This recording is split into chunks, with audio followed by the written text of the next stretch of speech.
పరిశుద్ధ పరమ దివ్య సప్రసాదమునకు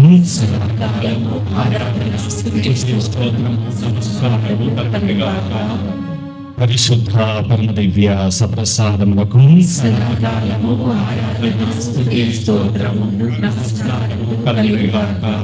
పరిశుద్ధ పరమ దివ్య సప్రసాదమునకు నమస్కారము కలుగుగాక.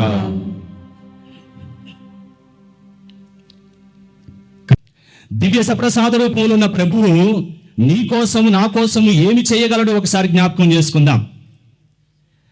నాకు ఎప్పుడైనా బాధ కలిగినప్పుడు, నాకు ఎప్పుడైనా కష్టం కలిగినప్పుడు నేను ఎల్లప్పుడూ కూడా సిలువ వైపు చూస్తూ ఉంటాను. దేని వైపు? సిలువ వైపు చూస్తూ ఉంటాను. నాకు కష్టం వచ్చినప్పుడు, బాధ వచ్చినప్పుడు, భయం వేసినప్పుడు ఈ యొక్క సిలువ వైపును చూస్తూ ఉంటాను. సిలువను చూడగానే మనందరికి కూడా ఏదో ఒకటి గుర్తొస్తూ ఉంటుంది. అవునా? మీరు సిలువను చూడగానే మీ ఇంట్లో గోడ మీద సిలువను చూసినప్పుడు ఏదో ఒకటి గుర్తొస్తూ ఉంటుంది. కొంతమందికి ఆయన మన యొక్క పాపాల కోసం మరణించాడని, ఆయన పరలోకము నుంచి ఈ లోకానికి పాపుల మధ్య జీవించి మన కోసం రక్తం చిందించాడని, అదేవిధంగా రకరకాలుగా మనకి సిలువను చూడగానే గుర్తొస్తూ ఉంటుంది, ఏదో ఒకటి గుర్తొస్తూ ఉంటుంది. కానీ ఈ సిలువను చూడగానే నాకు మొట్టమొదటిగా గుర్తొచ్చే మాట ఏమిటంటే, నేను నిన్ను ప్రేమిస్తున్నాను. ఆమేన్. ఏ మాట? నేను నిన్ను ప్రేమిస్తున్నాను. ఎప్పుడైతే మనం సిలువ వైపు చూస్తూ ఉంటామో, ఎప్పుడైతే మనందరం కూడా సిలువలో తన యొక్క ప్రాణాన్ని పెట్టిన క్రీస్తు వైపు చూస్తూ ఉంటామో, వెంటనే మనకి గుర్తొచ్చే మాట, మనకు గుర్తు రావాల్సిన మాట ఏమిటంటే, ఆయన మనలను ప్రేమిస్తూ ఉన్నాడు. అందరు చెప్పండి, ఆయన మనలను ప్రేమిస్తూ ఉన్నాడు. ఆయన మనల్ని ప్రేమిస్తున్నాడు కాబట్టికే పరలోకం నుంచి ఈ లోకానికి వచ్చాడు. ఆయన మనల్ని ప్రేమిస్తున్నాడు కాబట్టికే మనందరి పాపాల నిమిత్తము రక్తాన్ని చిందించాడు. ఆయన మనల్ని ప్రేమిస్తున్నాడు కాబట్టికే మన స్థానంలో ఆయన సిలువలో మరణించాడు. ఆయన మనల్ని ప్రేమిస్తున్నాడు కాబట్టికే ఎల్లప్పుడూ కూడా మనతోనే ఉంటూ ఉన్నాడు. అదే ప్రభు ఈరోజు మన మధ్యలోకి దివ్య సప్రసాద రూపంలో వేం చేశాడు. గట్టి చెప్పలు కొడదాం ఒకసారి గట్టిగా. ఎవరైతే దేవుడు నన్ను ప్రేమిస్తున్నాడు అనుకుంటూ ఉంటారు, అందరూ కూడా గట్టిగా చెప్పలు కొడదాం. ప్రియమైన సహోదరి సహోదరులారా, మన మధ్యలో ఉన్న యేసు ప్రభు, మన మధ్యలో ఉన్న దివ్య సప్రసాద రూపంలో ఉన్న యేసు ప్రభు ఇక్కడున్న మనందరి కోసము ఏం చేయగలడో ఒకసారి జ్ఞాపకం చేసుకుందాం. ఆయన ఎలాంటి వ్యక్తో మనకు అర్థమవుతూ ఉంటే మనం కూడా ఆయన్ని ఎక్కువగా ప్రేమించవచ్చు. ఆయన మాత్రమే కాదు మనల్ని ప్రేమించేది, మనం కూడా ఆయన్ని ఎక్కువగా ప్రేమించాలి అంటే ఆయన ఏమై ఉన్నాడో కూడా మనకి అర్థం కావాలి. ఈ యొక్క సిలువను చూసినప్పుడు మనందరికి కూడా గుర్తొస్తూ ఉంటుంది, ఆయన నన్ను ప్రేమిస్తూ ఉన్నాడు అని. కానీ ఆయన ఏమై ఉన్నాడో తెలిస్తే మనందరం కూడా ఆయన్ని ఎక్కువగా ప్రేమించవచ్చు.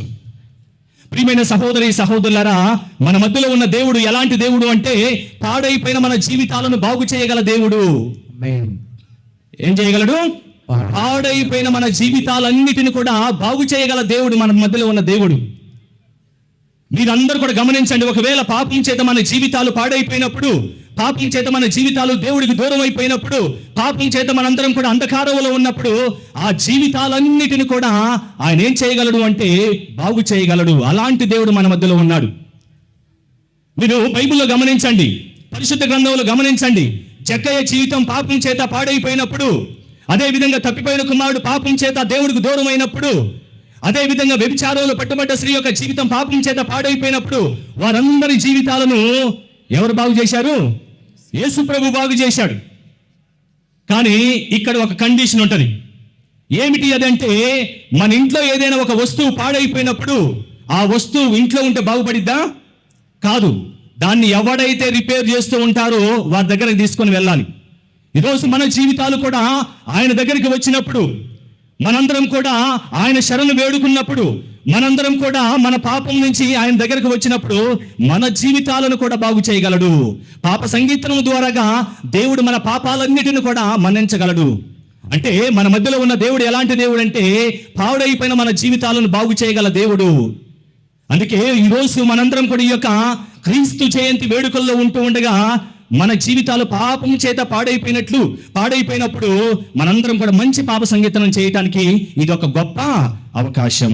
Praise the lord, praise the lord, praise the lord, praise the lord, praise the lord. అంతేకాదండి, మన మధ్యలో ఉన్న దేవుడు ఎలాంటి దేవుడు అంటే ఎండిపోతున్న మన జీవితాలను చిగురింప చేయగల దేవుడు. చాలా మంది ప్రజలు నిరాశలో ఉండిపోతూ ఉన్నారు, నిరాశలో కృంగిపోతూ ఉన్నారు. ఒకవైపేమో యుద్ధాలు, రష్యా ఉక్రెయిన్, అదేవిధంగా ఇజ్రాయెల్ పాలస్తీనా, అదేవిధంగా పాకిస్తాన్ ఆఫ్ఘనిస్తాన్, ఒకవైపు యుద్ధాలు జరుగుతూ ఉన్నాయి. అదేవిధంగా ఒకవైపేమో ఆకలి కేకలు, సోమాలియా, సుడాన్, ఇథోపియా, కెన్యా, తినటానికి తిండి లేక వారందరూ కూడా అలమటిస్తూ ఉన్నారు. మరొక వైపేమో మతాల మధ్య గొడవలు, భారతదేశంలో కావచ్చు, బంగ్లాదేశ్లో కావచ్చు, మతాల మధ్య గొడవలు జరుగుతూ ఉన్నాయి. మరొక వైపు ప్రపంచాన్ని కదిలించినప్పుడు, మన దేశాన్ని గమనించినప్పుడు యువత డ్రగ్స్ వైపు పయనిస్తూ ఉన్నారు, డ్రగ్స్కి అలవాటు పడుతూ ఉన్నారు, బానిస యొక్క అనేక వ్యసనాలకు లోనవుతూ ఉన్నారు. మరి ఇలాంటి సందర్భంలో నిరాశలో ఉండే ప్రజలందరూ కూడా కృంగిపోకుండా నిరీక్షణ వైపు సాగాలి అని మన యొక్క ప్రియతమ లేట్ పోప్ ఫ్రాన్సిస్ గారు మనకి ఈ యొక్క క్రీస్తు జయంతి వేడుకల సందర్భంగా ఏం చేస్తూ ఉన్నారు అంటే నిరాశతో కాక నిరీక్షణతో సాగాలి అని ఒక గొప్ప సందేశాన్ని మనకి ఇచ్చారు. అందుకే ఈ యొక్క వేడుకలన్నీ కూడా మనము నిరాశలో కాదు ఉండాల్సింది, నిరీక్షణ వైపు సాగాలి అని మనము గుర్తు చేసుకుంటూ ఉండాలి. ప్రియమైన సహోదరులారా, దీని గురించి ఆలోచిస్తూ ఉన్నప్పుడు పరిశుద్ధ గ్రంథాన్ని లోతుగా ధ్యానిస్తూ ఉన్నాం. పరిశుద్ధ గ్రంథంలో ఎవరెవరు నిరాశలో ఉండి నిరీక్షణ వైపు సాగారు అని నేను ధ్యానిస్తూ ఉన్నప్పుడు నాకు 4 వ్యక్తులు కనపడ్డారు. ఏ విధంగా నిరాశలో ఉన్నారు, తర్వాత ఏ విధంగా నిరీక్షణ వైపు సాగారో 4 వ్యక్తులు నాకు కనిపించారు.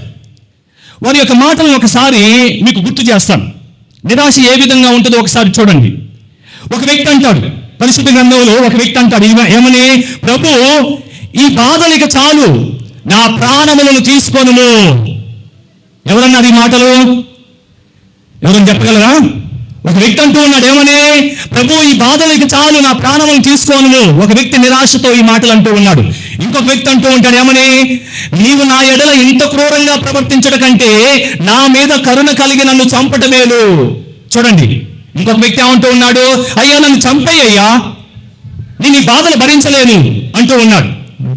ఒక వ్యక్తి ఏమో అయ్యా నా ప్రాణములను తీసుకోను, నా ప్రాణములను తీసివేయి అంటూ ఉన్నాడు. చూడండి, అదే విధంగా ఇంకొక వ్యక్తి అంటూ ఉన్నాడు ఏమని, నేను నా తల్లి కడుపులో ఉన్నప్పుడే ఎలా చావనైతిని, లేదా పురిటి నొప్పులో నేను ఎలా కన్ను మూయనైతిని అంటూ ఉన్నాడు. నేను అనవసరంగా భూమి మీదకి వచ్చాను, నేను నా తల్లి గర్భంలో చనిపోయినా బాగుండేది అని ఒక వ్యక్తి ఈ యొక్క నిరాశలో ఈ మాటలు పలుకుతూ ఉన్నాడు. అదేవిధంగా ఇంకో వ్యక్తి అంటూ ఉన్నాడు ఏమని, ఇదిగో నాకు చాలా బాధ కలుగుతూ ఉన్నది, ఈ జనులందరూ కూడా నన్ను చంపడానికి సిద్ధంగా ఉన్నారు అంటూ ఉన్నారు. ప్రియమైన సహోదరులారా, ఈ 4 మాటలు పలికింది సామాన్యులు కాదండి. ఈ 4 మాటలు పలికింది సామాన్యులు కాదండి. ఈ 4 మాటలు పలికిన దాంట్లో ఒకరేమో గొప్ప ప్రవక్త ఉన్నాడు, అందులో ఒకడేమో గొప్ప రాజు ఉన్నాడు, అందులోనే ఒక గొప్ప నాయకుడు ఉన్నాడు, అందులోనే ఒక గొప్ప విశ్వాసి ఉన్నాడు. ఈ 4 మాటలు పలికింది ఎవరు అంటే అందులో ఒక గొప్ప ప్రవక్త, ఈ యొక్క ఏలియా ప్రవక్త అంటూ ఉన్నాడు ఏమని, ఇదిగో అయ్యా నా ప్రాణములను తీసుకొను అంటూ ఉన్నారు. ఆ మాటలు పలికింది ఎవరు? ఈ యొక్క ఏలియా ప్రవక్త.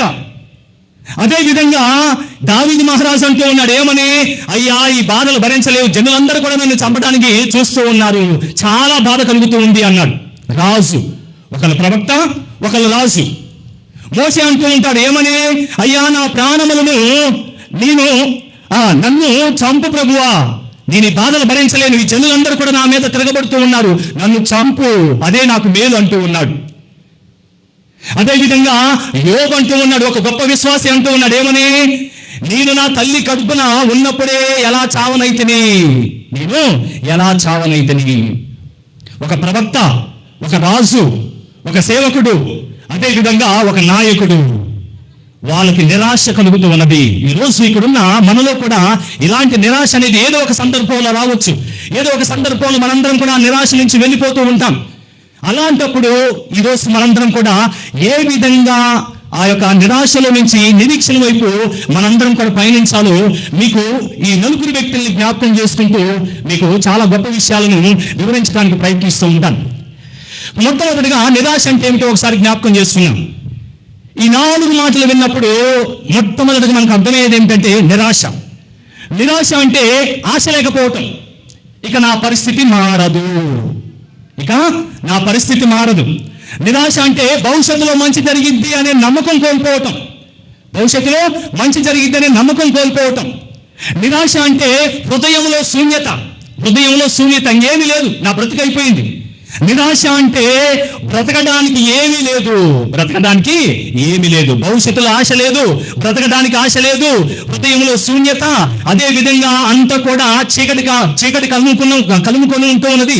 ఇలాంటప్పుడు ఈ నిరాశలో మనందరం కూడా కృంగిపోతూ ఉంటాము. ప్రియమైన సహోదరులారా, మన యొక్క ఆధ్యాత్మిక భాషలో చెప్పాలి అంటే దేవుడు మనల్ని విడిచిపెట్టాడు. దేవుడు మనల్ని విడిచిపెట్టాడు. మన యొక్క పాపాలకు క్షమాపణ లేదు అనే నిరాశలో ఉండిపోతూ ఉంటారు. నిరాశ అంటే దేవుడి యొక్క వాగ్దానాలను మర్చిపోవటము, దేవుడు మనల్ని మర్చిపోయాడని అనుకోవటము, అదేవిధంగా నా పాపాలకు క్షమాపణ లేదు అనుకోవటము, ఇవన్నీ కూడా నిరాశకు గుర్తులుగా ఉంటూ ఉంటాయి. మరి నిరాశ కలగటానికి కారణాలు ఏమిటి? నిరాశ ఎందుకు కలుగుతూ ఉంది? ఈ దావీదుకు కావచ్చు, యోబు కావచ్చు, ఏలియా ప్రవక్తకు కావచ్చు, మోషే కావచ్చు, ఎందుకు నిరాశ కలిగింది అంటే ప్రియమైన సహోదరులారా, ఒక కుటుంబంలో, ఒక జీవితంలో తీరని నష్టం కలిగినప్పుడు నిరాశ కలుగుతూ ఉంటుంది. ఒక కుటుంబంలో తీరని నష్టం కలిగినప్పుడు నిరాశ కలుగుతూ ఉంటుంది. ఒక వ్యక్తి దీర్ఘకాలంగా అనారోగ్యంగా ఉన్నప్పుడు నిరాశ కలుగుతూ ఉంటుంది. ఒక వ్యక్తి ఆశించిన ఫలితాలు రానప్పుడు నిరాశ కలుగుతూ ఉంటుంది. అదేవిధంగా దేవుడు మన పట్ల మౌనంగా ఉన్నప్పుడు నిరాశ కలుగుతూ ఉంటుంది. అంటే కుటుంబంలో తీరని నష్టం కలిగినప్పుడు, దీర్ఘకాలంగా ఒక అనారోగ్యానికి లోనవునప్పుడు, అదేవిధంగా కుటుంబంలో అందరూ కూడా మనల్ని విడిచిపెట్టినప్పుడు ఆ యొక్క నిరాశ అనేది కలుగుతూ ఉంటుంది. మరి ఇలాంటి సందర్భంలో మనందరం కూడా జ్ఞాపకం చేసుకుంటూ ఉండాలి. ఎవరైతే నిరాశలో ఉంటారో వారు తెలియకుండానే కొన్ని అవరోధాలను ఎదుర్కోవాల్సి వస్తూ ఉంటుంది. ఎవరైతే నిరాశలో ఉంటారో మొట్టమొదటగా వారు డిప్రెషన్కి వెళ్ళిపోతూ ఉంటారు. ఇక బ్రతకాలని ఆశ ఉండదు, డిప్రెషన్కి వెళ్ళిపోతూ ఉంటారు. వెంటనే లోన్లీనెస్కి వెళ్ళిపోతూ ఉంటారు, ఒంటరితనంలోకి వెళ్ళిపోతూ ఉంటారు. అదేవిధంగా అనారోగ్యంగా క్షీణించిపోతూ ఉంటారు. అదేవిధంగా చనిపోవాలనుకుంటూ ఉంటారు. చూడండి, ఈ యొక్క ఏలియా ప్రవక్త కావచ్చు, మోషే కావచ్చు, అదేవిధంగా యోబు కావచ్చు, అదేవిధంగా ఈ యొక్క ఏలియా ప్రవక్త కావచ్చు, వీరందరూ కూడా ఇలాంటి ఆలోచనలు వచ్చాయి. డిప్రెషన్కి వెళ్ళిపోయారు, లోన్లీనెస్కి వెళ్ళిపోయారు, మెంటల్ హెల్త్ పాడైపోతూ ఉన్నది, అదేవిధంగా చనిపోవాలనుకుంటూ ఉన్నారు. మరి ఈ నలుగురు కూడా నిరాశలో ఉన్నారు.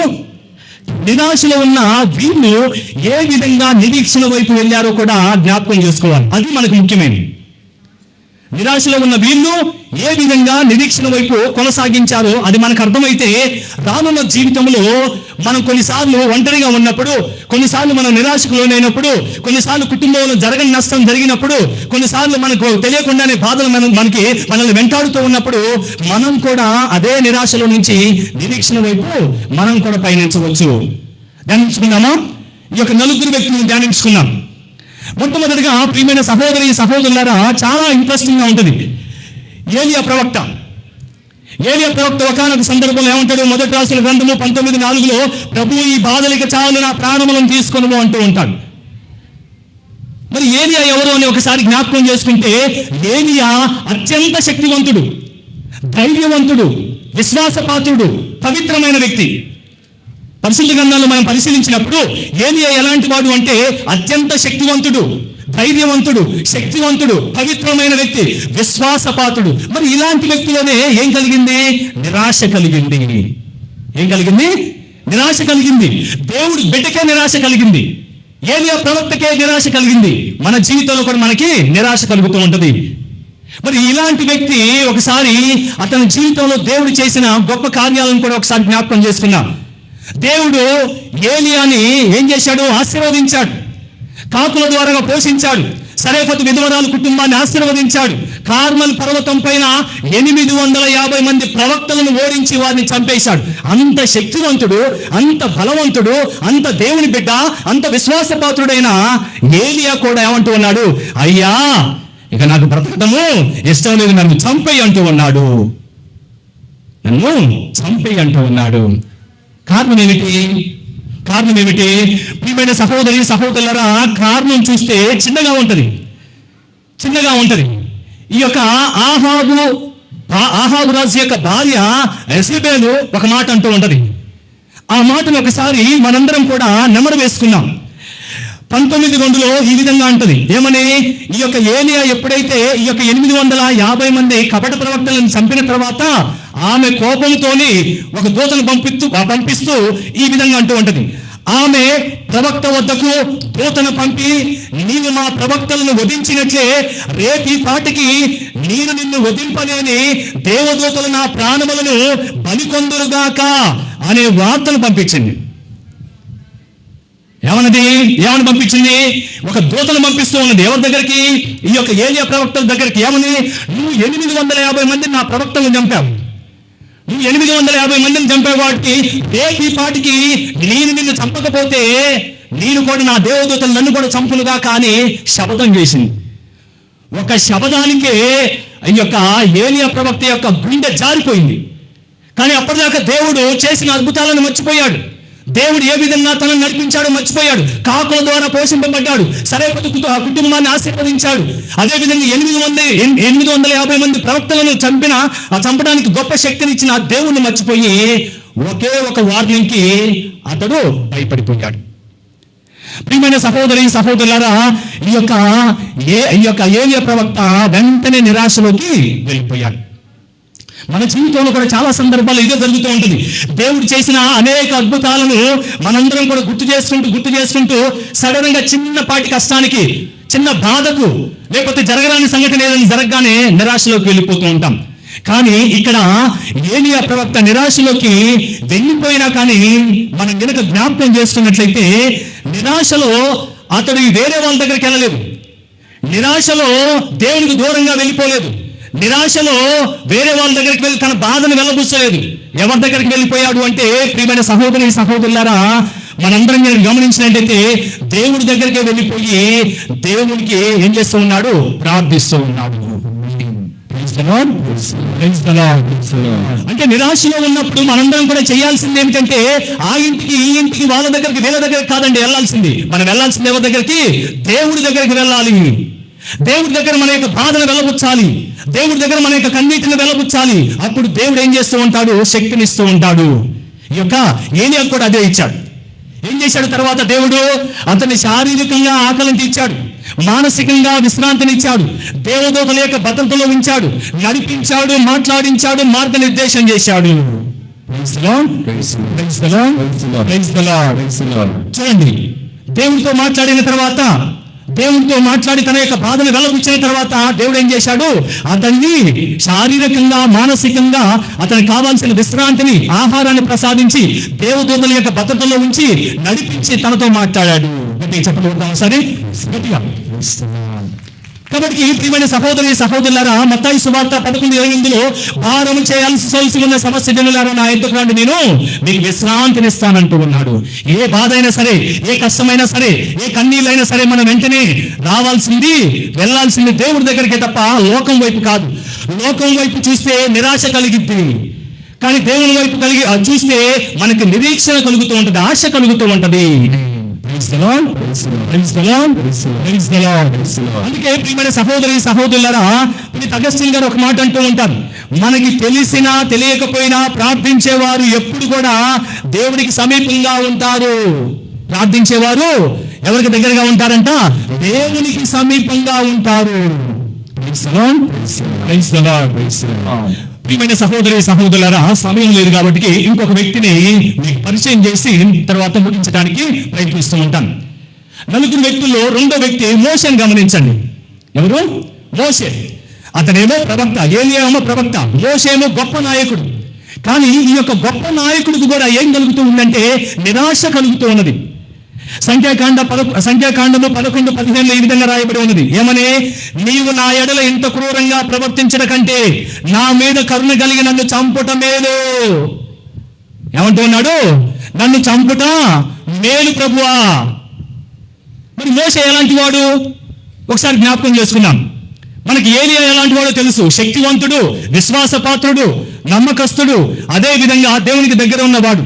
మోషే ఎలాంటి వాడు అంటే, ప్రియమైన సహోదరులారా, 20 లక్షల మందిని నడిపించిన మహానాయకుడు, అదేవిధంగా దేవుడితో ముఖాముఖి మాట్లాడిన గొప్ప భక్తుడు, అదేవిధంగా భూమి మీద సంచరించే జనులందరిలో మహావినయవంతుడు, అదేవిధంగా దేవుని ప్రజల తరపున దేవుడితో మాట్లాడిన గొప్ప స్నేహితుడు, అదేవిధంగా అందరికంటే విశ్వాసపాత్రుడు, అదేవిధంగా ఐగుప్తులో ఉన్న, అదేవిధంగా ఈజిప్టులో ఉన్న, వేరే ప్రాంతంలో ఉన్న అద్భుతాలను చేసిన వ్యక్తి.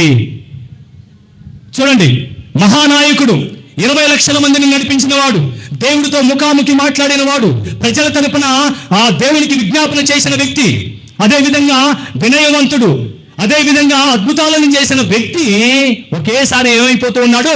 నిరాశకు లోనవుతూ ఉన్నాడు. కారణం ఏమిటంటే, ప్రియమైన సహోదరులారా, ఇశ్రాయేల్ ప్రజలందరూ కూడా సన్నగటం గుణగటం ప్రారంభించాడు. 20 లక్షల మందిని నడిపించడం కష్టంగా అనిపించింది. అదేవిధంగా ప్రజలు వేసే నిందలు భరించడం కష్టంగా ఉంది. పని యొక్క భారం, ఒత్తిడి ఎక్కువగా ఉంటూ ఉన్నది. అదేవిధంగా ప్రజల నుంచి సహకారం లేదు. ఇలాంటప్పుడు ఈ ప్రజల నుంచి చచ్చిపోవాలనుకున్నాడు. తన యొక్క ప్రాణం తీసివేయమని ప్రభువుని వేడుకుంటూ ఉన్నాడు. కానీ దేవుడు ఏం చేశాడు? ప్రియమైన సహోదరులారా, అలాంటి వ్యక్తి ఈ యొక్క నిరాశలో ఉన్నప్పుడు నిరీక్షణ వైపు నడిపించాడు. ఎప్పుడైతే దేవునికి ప్రార్థించాడో, తన యొక్క హృదయ వేదన దేవునికి సమర్పించాడో, దేవుడు అతని చెయ్యిని విడిచిపెట్టలేదండి. ఈ యొక్క ఏ విధంగా అయితే ఏలియా ప్రవక్త దేవునికి ప్రార్థించాడో, మోషే కూడా దేవునికే విన్నవించాడు, బయట వాళ్ళకి కాదు. చాలా సందర్భాల్లో కష్టం వచ్చినప్పుడు, బాధ వచ్చినప్పుడు, భయం వేసినప్పుడు, ఆందోళన వచ్చినప్పుడు, ఆవేదన వచ్చినప్పుడు మనందరం కూడా లోకంలో అందరికీ తెలియజేస్తాం, నాకు ఈ కష్టం వచ్చింది, నాకు ఈ బాధ వచ్చింది, నాకు ఈ శ్రమ వచ్చిందని. కానీ లోకానికి కాదు మనం చెప్పాల్సింది. మనం ఎవరికి చెప్పాలి? ప్రభువుకు చెప్పాలి. దేవుడు ఏం చేశాడు? ఆ యొక్క నిరాశలో ఉన్న వ్యక్తిని వదిలేశాడంటే వదిలేయడం. ఏం చేశాడంటే ఆలకించాడు, అర్థం చేసుకున్నాడు, సమస్యకు పరిష్కారం చూపించాడు, 70 మంది పెద్దలను ఎన్నుకున్నాడు, అదేవిధంగా వారికి ఆత్మను ప్రసాదించాడు, అదేవిధంగా వారి యొక్క సహకారాన్ని అందించాడు. దేవుడు మనల్ని విడిచిపెట్టే దేవుడు కాదండి. మన మధ్యలో ఉన్న దేవుడు మనల్ని విడిచిపెట్టే దేవుడు కాదు, మనల్ని మర్చిపోయే దేవుడు కాదు, మనల్ని మార్గ మధ్యంలో వదిలేసే దేవుడు కాదు. మనం చెయ్యి ఒక్కసారి పట్టుకుంటే చివరి దాకా నడిపిస్తాడు. ఈ యొక్క ఏలియా ప్రవక్త చెయ్యి పట్టుకున్నాడు, చివరి వరకు నడిపించాడు. మోషే చెయ్యి పట్టుకున్నాడు, చివరి వరకు నడిపించాడు. ఈరోజు అదే దేవుడు మన మధ్యలో ఉన్నాడు. మనం నిరాశలో కాదు ఉండాల్సింది, నిరీక్షణతో ఉండాలి అని ఈరోజు మనందరం కూడా జ్ఞాపకం చేసుకుంటూ ఉండాలి. సహోదరులారా, మిగతా ఇద్దరు వ్యక్తులను కూడా ధ్యానించుకుంటే ఇదే విషయం మనకు అర్థమవుతూ ఉంటుంది.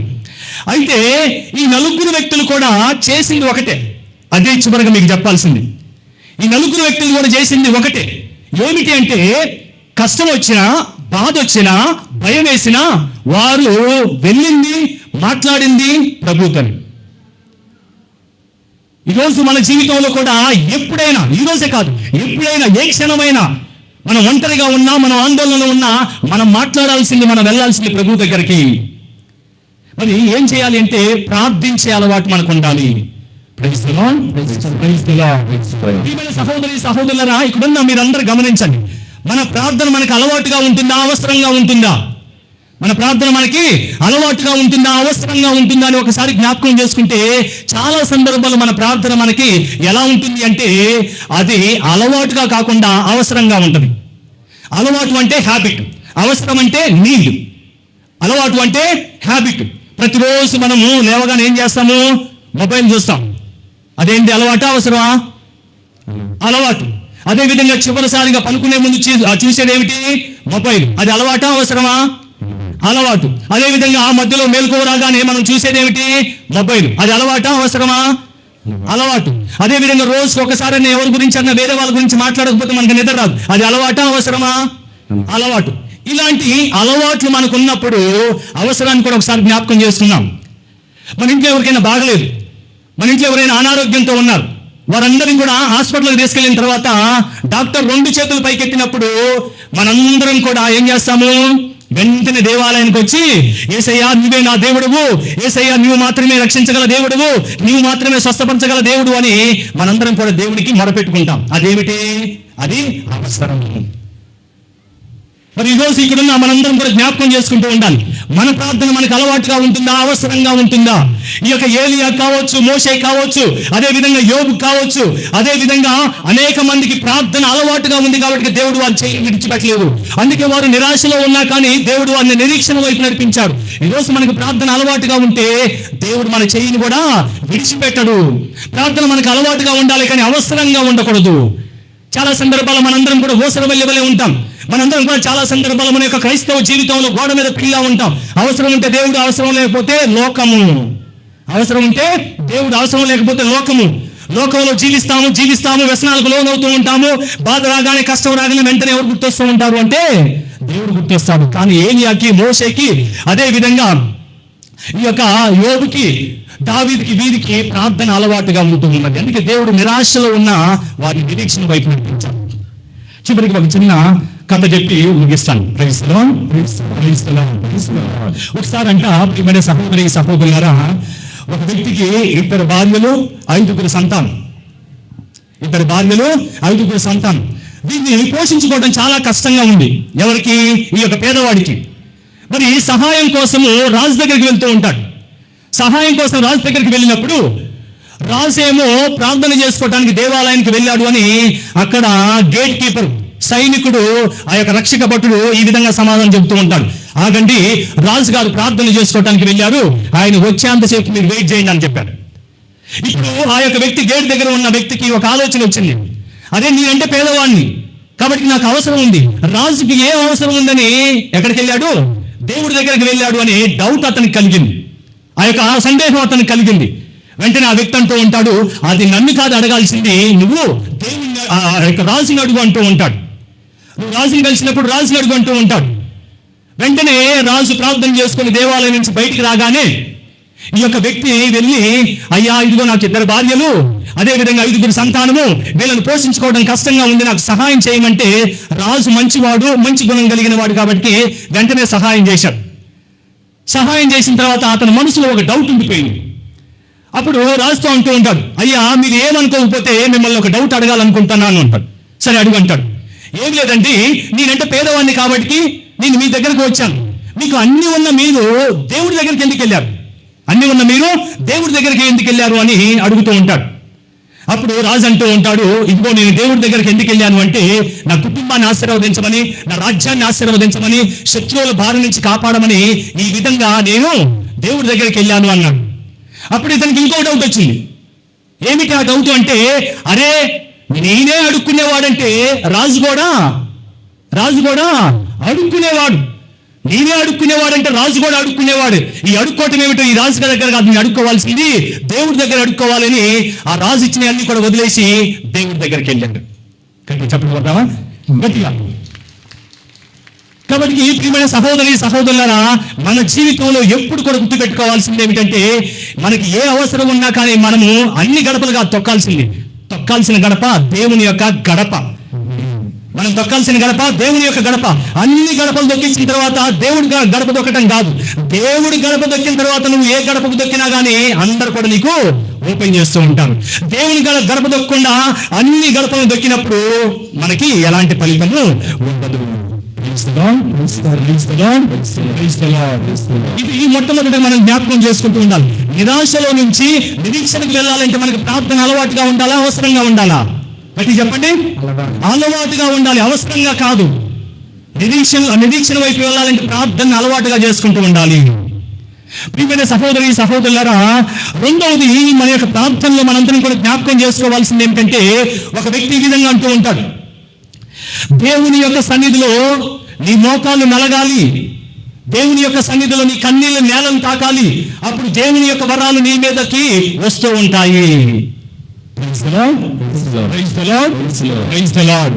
ఏమంటూ ఉన్నాడు? ఒక భక్తుడు ఈ విధంగా అంటూ ఉన్నాడు, దేవుని యొక్క సన్నిధిలో మన మోకాలు నలగాలి, మన కన్నీళ్ళు నేలను తాకాలి, దేవుని యొక్క వరాలు అప్పుడు నీ మీద, నీ కుటుంబం మీద వస్తాయి అంటూ ఉంటాడు.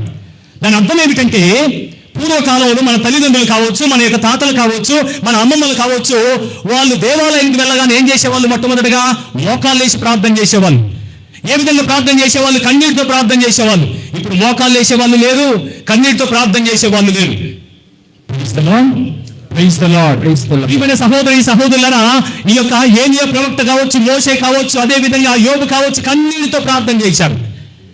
మీరు బైబిల్ గమనించండి, యేసు ప్రభు కూడా గెత్సెమనే తోటలో కన్నీటితో ప్రార్థన చేశాడు, మోకరించి ప్రార్థన చేశాడు. మోకరించి ప్రార్థించినప్పుడు హృదయం కరుగుతూ ఉంటది. మోకరించి ప్రార్థించినప్పుడు దేవుడు ఆ ప్రార్థనను ఆలకిస్తూ ఉంటాడు. మన కన్నీళ్ళు ఆయన సన్నిధిలో కాచినప్పుడు ఆ కన్నీళ్లను మరలా వరంగా మార్చి మన మీద కుమ్మరిస్తూ ఉంటాడు. మన యొక్క జీవితంలో 2 విషయాలు మర్చిపోకూడదు. నిరాశలో ఉన్న మనందరం కూడా నిరీక్షణ వైపు వెళ్ళాలి అంటే, మన యొక్క దైనందిన జీవితంలో బలంగా దృఢంగా ఉండాలి అంటే, మన యొక్క దైనందిన జీవితంలో దేవుని యొక్క కృపతో ముందుకు సాగాలి అంటే, మన ప్రార్థన మనకు అలవాటుగా ఉండాలి. దేవుని యొక్క సన్నిధిలో కన్నీటితోనూ, దేవుని యొక్క సన్నిధిలో మన మోకాలు నలుగుతూ మనం ప్రార్థిస్తూ ఉండాలి. అది మన కుటుంబాలకు, మన యొక్క జీవితాలకు దీవెనకరంగా ఉంటూ ఉంటుంది. ప్రియమైన సహోదరి సహోదరులారా, జాన్ పాల్ II ఈ విధంగా అంటూ ఉంటాడు, నిరాశ అనేది విశ్వాసానికి విరుద్ధము, అది ఆత్మను అంధకారం చేస్తూ ఉంటది. నిరాశ అనేది విశ్వాసానికి విరుద్ధంగా ఉంటది, అది మన యొక్క ఆత్మను అంధకారం చేస్తూ ఉంటది అని ఈ విధంగా మనకి తెలియజేస్తూ ఉన్నాం. కాబట్టి మనందరం కూడా ఒకసారి ఆత్మ పరిశీలన చేసుకున్నాం. ఈ యొక్క ఏలియా ప్రవక్త కావచ్చు, మోషే కావచ్చు, అదేవిధంగా దావీదు కావచ్చు, యోబు కావచ్చు, గొప్పవారు. అయినా కానీ ఏదో ఒక సందర్భంలో నిరాశలో పడిపోయారు. నిరాశలో పడిపోయినప్పుడు లోకం వైపు చూడలేదు, వారందరూ కూడా ఎవరి వైపు చూశారు అంటే దేవుని వైపు చూశారు. ఈరోజు మనం కూడా గురువులను కావచ్చు, కన్యాస్త్రీలు కావచ్చు, విశ్వాసులు కావచ్చు, మీలో ఏలియా లాంటి ప్రవక్తలు ఉండవచ్చు, మీలో మోషే లాంటి నాయకులు ఉండవచ్చు, మీలో యోబు వంటి విశ్వాసులు ఉండవచ్చు, మీలో దావీదు వంటి రాజులు ఉండవచ్చు. అయినా కానీ ఏదో ఒక సందర్భంలో మనకు కూడా నిరాశ కలుగుతూ ఉంటది. నిరాశ కలిగినప్పుడు మనం లోకం వైపు కాకుండా దేవుని వైపు చూస్తే అది మనకి దీవెనకరంగా ఉంటూ ఉంటది. అందరం కూడా ఒక నిమిషం పైకి లేచి, అందరం కూడా ఒక నిమిషం పైకి లేచి ఆత్మ పరిశీలన చేసుకుని ఈ యొక్క దివ్య ప్రసంగ ఆరాధన ముగిస్తూ ఉండగా మనకు కలుగుతున్న ఆ యొక్క నిరాశను ప్రభువుకు సమర్పించుకున్నాం. అందరికీ ఈరోజు కాలం వేసుకోండి. ఈరోజు మనందరం కూడా క్రీస్తు జయంతి వేడుకలను ఘనంగా జరుపుకుంటూ ఉండగా ఈ యొక్క నిరాశలో ఉంటున్న మనం నిరీక్షణ వైపు వెళ్ళాలంటే ఏ విధంగా ఉండాలో ఏలియా ప్రవక్త ద్వారా, దావీదు రాజులాగా, యోబులాగా, అదేవిధంగా మోషేలాగా మనందరం కూడా దేవుని వైపు చూడాలి, విశ్వాసం కలిగిన దేవుని మీద ఆధారపడాలి అని యేసు వారందరూ కూడా మనకు గుర్తు చేస్తారు. దేవునికి సమర్పించాం. ఈ రోజు మీ యొక్క జీవితంలో ఉన్న నిరాశని దేవునికి సమర్పించాం. నిరాశం ప్రభు ఈరోజు విధంగా మార్చి మీకు కావాల్సిన శక్తిని, మీకు కావాల్సిన బలాన్ని, మీకు కావాల్సిన ధైర్యాన్ని ప్రసాదిస్తూ ఉంటాను.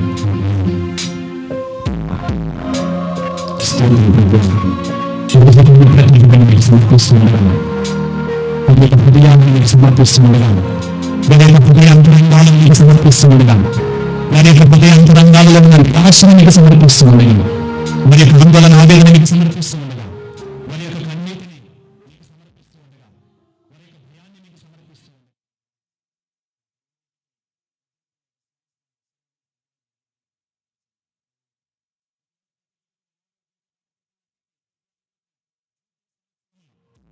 ఈ యొక్క వేడుకలను మీ అందరం కూడా తెలుసుకుంటుండగా వారికి స్వస్థతని దయచేయండి ప్రభువా. ఎవరైతే ప్రభువా ఇంకా ఆర్థిక ఇబ్బందులకు లోనవుతూ ఉన్నారో కుటుంబాలకు విడుదల దయచేయండి ప్రభువా. ఇంకా ఎవరైతే ప్రభువా వివాహం కాలేదని, ఇంకా ఎవరైతే సంతానం లేదని బాధపడుతూ ఉన్నారో ప్రభువా, మీ యొక్క జయంతి వేడుకలను కొనియాడుతుండగా వారికి కావలసిన దీవెనలు ప్రసాదించండి ప్రభువా.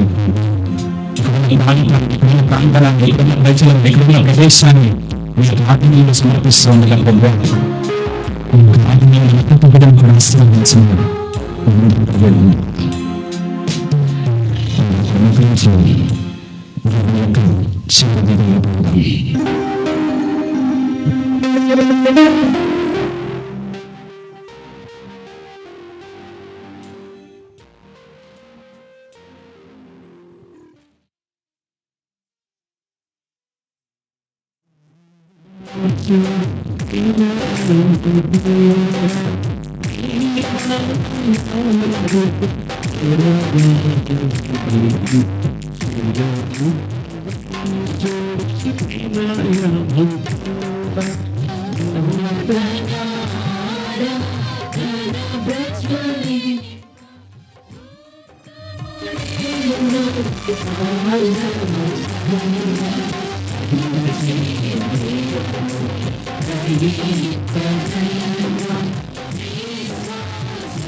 పరలోకమైన మీ ప్రజలకు తిరిగి ఆహారం ఇచ్చితే దించదము. ఓ సర్వేశ్వర, ఈ అద్భుత దివ్య సంస్కారం ద్వారా మీ పాటల జ్ఞాపక చిహ్నమును సంగచితగించదరే. మీ దివ్య శరీర రక్తములను పరమరహస్యాలను మేము భక్తి శ్రద్ధలతో పూజింపను. మీ రక్షణ ఫలితమును మేము నిరంతరం చవిచూడము. యుగ యుగములను జీవించు పాలన చేయ ప్రభు మాకు అనుగ్రహించండి.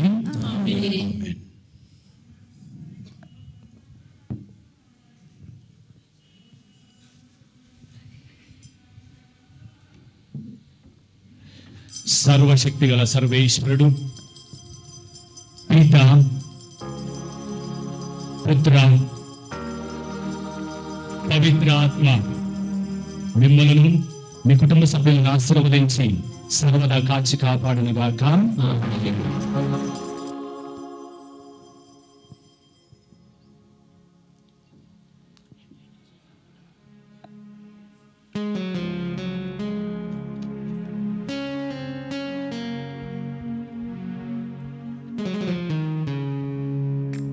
ఏమైనా చేయగలవా?